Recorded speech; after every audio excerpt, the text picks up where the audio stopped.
नादान व्यक्ति ही जीवन का असली आनंद ले पाता है दोस्तों। क्यों? क्योंकि ज़्यादातर होशियार लोग तो हमेशा उलझे ही रहते हैं। नमस्कार दोस्तों, मैं ज्योतिष आचार्य वासुदेव मिश्रा आपका अपने चैनल सत्य की खोज में हार्दिक अभिनंदन करता हूं। दोस्तों, आज का यह ज्योतिष का कार्यक्रम आप लोगों के लिए यानी कि तुला राशि वालों के लिए बेहद ही ज़्यादा खास और विशेष रहने वाला है। आज हम जानेंगे तुला राशि का मासिक राशिफल, मंथली प्रेडिक्शन। जी हाँ दोस्तों, आप लोगों के लिए नवंबर का महीना किस प्रकार से रहने वाला है। सिर्फ किस प्रकार से रहेगा ही नहीं, बल्कि हर एक वह जानकारी जो आपके मन में प्रश्न के रूप में मौजूद है, जैसे आपकी सेहत कैसी रहेगी, आपकी शिक्षा, आपका पारिवारिक जीवन, वैवाहिक जीवन, सामाजिक जीवन कैसा रहेगा, भाग्य, करियर, बिजनेस, व्यापार, फाइनेंस और आपके व्यय के दृष्टिकोण से यह जो नवंबर का महीना है किस प्रकार से आपके लिए गुजरने वाला है। नवग्रह मिलकर के आपको क्या फलाफल देने में सक्षम रहेंगे पूरे महीने, हर एक जानकारी बड़े विस्तार के साथ आपको बताएंगे। इसलिए वीडियो को बिना मिस किए अंत तक देखिए। तो चलिए फिर करते हैं शुरुआत। दोस्तों, यह जो ज्योतिष का कार्यक्रम है यह आपकी जन्म की राशि यानी कि चंद्र राशि पर आधारित है। अगर आप अपनी जन्म की राशि नहीं जानते तो आप इसे अपनी प्रचलित नाम राशि के आधार पर समझ सकते हैं। और अगर आप अपनी जन्म कुंडली पर हमसे परामर्श लेना चाहते हैं तो वीडियो के डिस्क्रिप्शन बॉक्स में और वीडियो के अंदर आपको नंबर मिल जाएगा, जहां से आप संपर्क करके अपनी जन्म कुंडली का विस्तार के साथ अध्ययन करवा सकते हैं।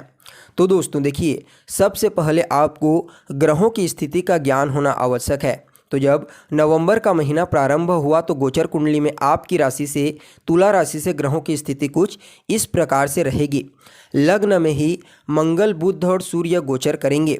उसके पश्चात दूसरे भाव में आ जाएंगे। तो वहीं पंचम भाव में शनि महाराज पूरे महीने गोचर करेंगे, जबकि छठे भाव में राहु का गोचर होगा। तो वहीं देवगुरु बृहस्पति सप्तम भाव में पूरे महीने गोचर करेंगे। इसके अलावा केतु और शुक्र की युति कुंडली के 12वें भाव में यानी कि व्यय स्थान में पूरे महीने देखने को मिलेगी। कुछ इस प्रकार से ग्रहों की स्थिति रहने वाली है। अब इन्हीं ग्रहों का विश्लेषण करके आपके लिए 7 भविष्यवाणी तैयार की गई है, जिनमें पहली जो भविष्यवाणी है वह आपकी सेहत को लेकर के है। तो कैसा रहेगा यह नवंबर का महीना आपके स्वास्थ्य के दृष्टिकोण से। तो देखिए, राशि के मालिक कौन बनते हैं? शुक्रदेव। कहाँ पर हैं? 11वें भाव में। कब तक? 3 तारीख तक। उसके पश्चात 12वें भाव में आ जाएंगे। और 12वां स्थान जो होता है ना दोस्तों, वह ज्योतिष शास्त्र के अनुसार खराब स्थान माना जाता है। ऊपर से केतु का प्रभाव भी पड़ेगा। वहीं मंगल और सूर्य आपके लग्न भाव में अपना प्रभाव डालेंगे। तो ऐसे में स्वास्थ्य के दृष्टिकोण से यह जो महीना है उतना अनुकूल नहीं कहा जा सकता। आपको इस महीने अपने खान पान पर, अपने रहन सहन पर विशेष रूप से ध्यान देने की आवश्यकता है। खास करके त्वचा से संबंधित प्रॉब्लम हो सकती है, स्किन से संबंधित, इसके अलावा ब्लड से संबंधित, आँखों से संबंधित या फिर हड्डियों से संबंधित कोई प्रॉब्लम आपको इस महीने फेस करनी पड़ सकती है। इसलिए खान पान का आपको विशेष रूप से ध्यान रखने की आवश्यकता है। तो वहीं आपके लिए जो दूसरी भविष्यवाणी है वह आपकी शिक्षा को लेकर के है, पढ़ाई लिखाई को लेकर के। कैसा रहेगा यह नवंबर का महीना तुला राशि के विद्यार्थियों के लिए? तो देखिए, पंचम भाव होता है गोचर कुंडली का पढ़ाई लिखाई का, आपकी स्टडी का। और पंचम भाव के स्वामी कौन बनते हैं? शनिदेव। पंचम भाव में ही गोचर करेंगे, पूरे महीने गोचर करेंगे। यहाँ पर शनिदेव 4 नवंबर को वक्री से मार्गी हो जाएंगे, जिसके बाद आपको पॉजिटिव परिणाम देने के लिए बाध्य रहेंगे। यानी कि यह जो नवंबर का महीना है यह विद्यार्थियों के लिए अच्छा कहा जा सकता है। अगर आप एक तुला राशि के स्टूडेंट हैं तो इस महीने आपको शिक्षा के क्षेत्र में सफलता की प्राप्ति होगी। अगर आप कोई कंपटीशन एग्ज़ाम क्लियर करना चाहते हैं, इस महीने आपका कोई परीक्षा है तो उस परीक्षा में आपको विशेष सफलता की प्राप्ति होगी। तो वहीं एडमिशन लेना चाहते हैं तो भी आपका एडमिशन हो सकता है। इसके अलावा शिक्षा में अगर कोई परिवर्तन करने के बारे में भी सोच रहे हैं, छोटा मोटा परिवर्तन के बारे में, तो उसके लिए भी यह जो नवंबर का महीना है आपके अनुकूल कहा जा सकता है। यानी कि कुल मिलाकर के देखा जाए तो विद्यार्थियों के लिए यह जो नवंबर का महीना है अच्छा रहने वाला है। उन लोगों को शिक्षा में हर पॉइंट में लाभ की प्राप्ति होगी। तो वहीं दोस्तों, आपके लिए जो तीसरी भविष्यवाणी है वह आपकी लव लाइफ को लेकर के है। कैसा रहेगा प्रेम जीवन के दृष्टिकोण से यह नवंबर का महीना तुला राशि वालों के लिए? तो देखिए, पंचम भाव ही होता है आपकी लव लाइफ का, आपके प्रेम जीवन का, और शनिदेव बनते हैं पंचम के स्वामी। अभी आपको बताया गया है शनिदेव पंचम भाव में ही पूरे महीने गोचर करेंगे। किसी भी प्रकार का कोई परिवर्तन नहीं है। 4 तारीख को वक्री से मार्गी हो जाएंगे। यहाँ पर आपकी जो राशि के स्वामी हैं शुक्र, वो थोड़े से पीड़ित हैं 12वें भाव में केतु के साथ। तो एक बात आपको कहना चाहेंगे, दोनों के बीच में अगर आप किसी के साथ रिलेशनशिप में हैं तो जो बॉन्डिंग है, अटैचमेंट है, वह मजबूत तो रहेगी, लेकिन फिर भी कुछ न कुछ इरिटेशन, असंतुष्टि की भावना उत्पन्न हो सकती है इस महीने। इसका भी आपको ध्यान रखने की आवश्यकता है, क्योंकि यहाँ पर राहु और केतु का प्रभाव देखने को मिलेगा। वहीं लग्न में भी मंगल और सूर्य जो अग्नि तत्व के ग्रह होते हैं वह आपके नेचर में थोड़ा सा इस समय एग्रेशन डाल देंगे। इसलिए आपको बातचीत करते समय अपनी वाणी पर विशेष रूप से नियंत्रण रखने की सलाह दी जाती है। लेकिन पॉजिटिवली देखा जाए तो जो कनेक्टिविटी है वह मजबूत ही रहेगा, चाहे कितना भी बड़ा वाद विवाद हो, वैचारिक मतभेद हो, लेकिन फिर भी जो कॉम्बिनेशन है वह अच्छा रहेगा। तो वहीं आपके लिए जो चौथी भविष्यवाणी है वह आपकी मैरिड लाइफ को लेकर के है, वैवाहिक जीवन को लेकर के। कैसा रहेगा मैरिड लाइफ के दृष्टिकोण से यह महीना?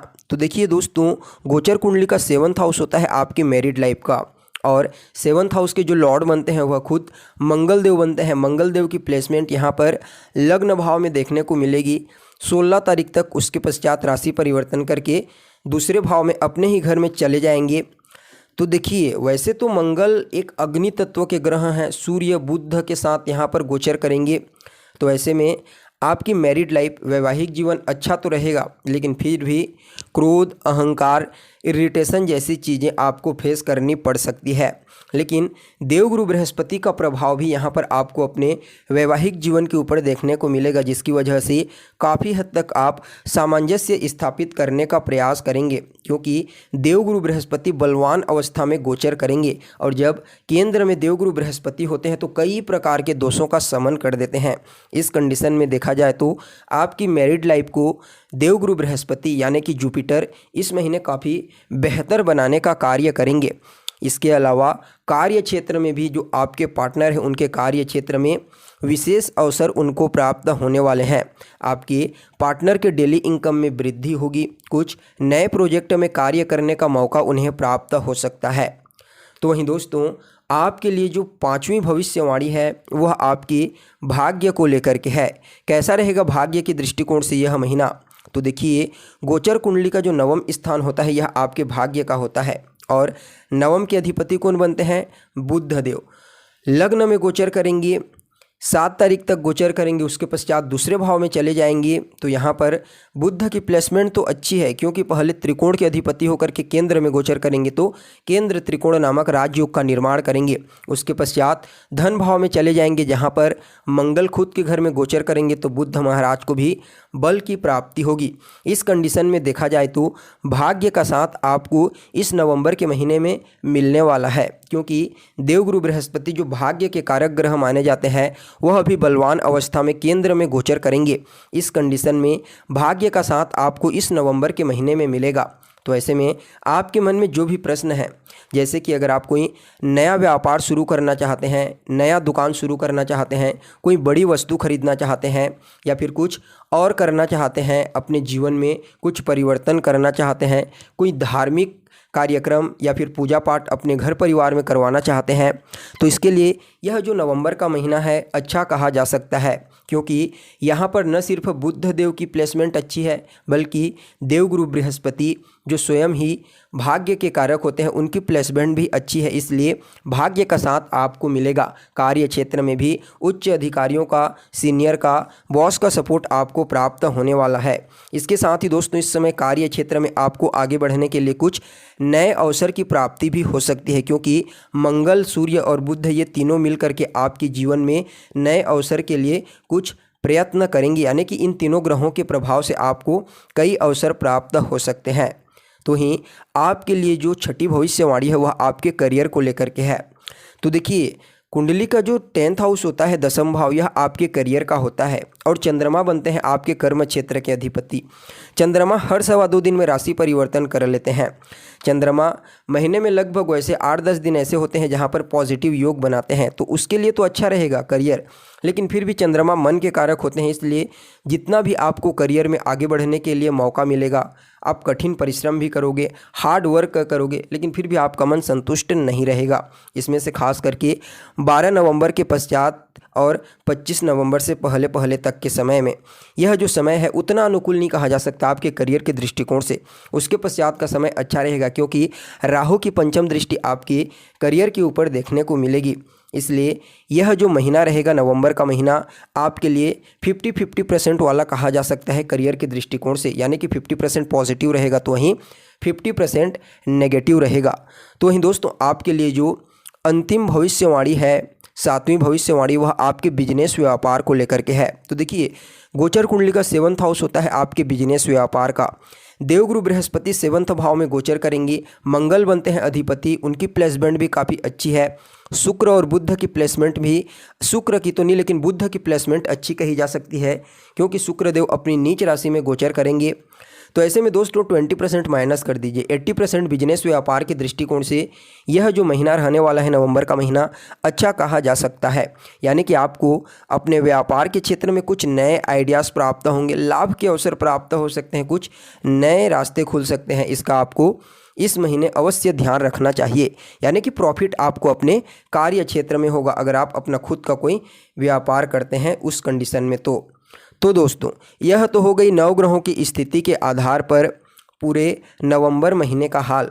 अब इस महीने को बेहतर बनाने के लिए आपको कुछ उपाय भी अवश्य करना चाहिए। तो सबसे पहले तो शुक्रदेव के बीज मंत्र, क्योंकि इस महीने शुक्रदेव नीच राशि में गोचर करेंगे, ओम सुम शुक्राय नमः रोजाना 108 बार जाप कीजिए। साथ ही शनिदेव के बीज मंत्र ओम सम शनिश्चराय नमः, इसका भी 108 बार जाप करें। और राहु के बीज मंत्र ओम रांग राहुवे नमः, इसका 108 बार जाप करें। आपके लिए यह नवंबर का महीना अच्छा रहेगा।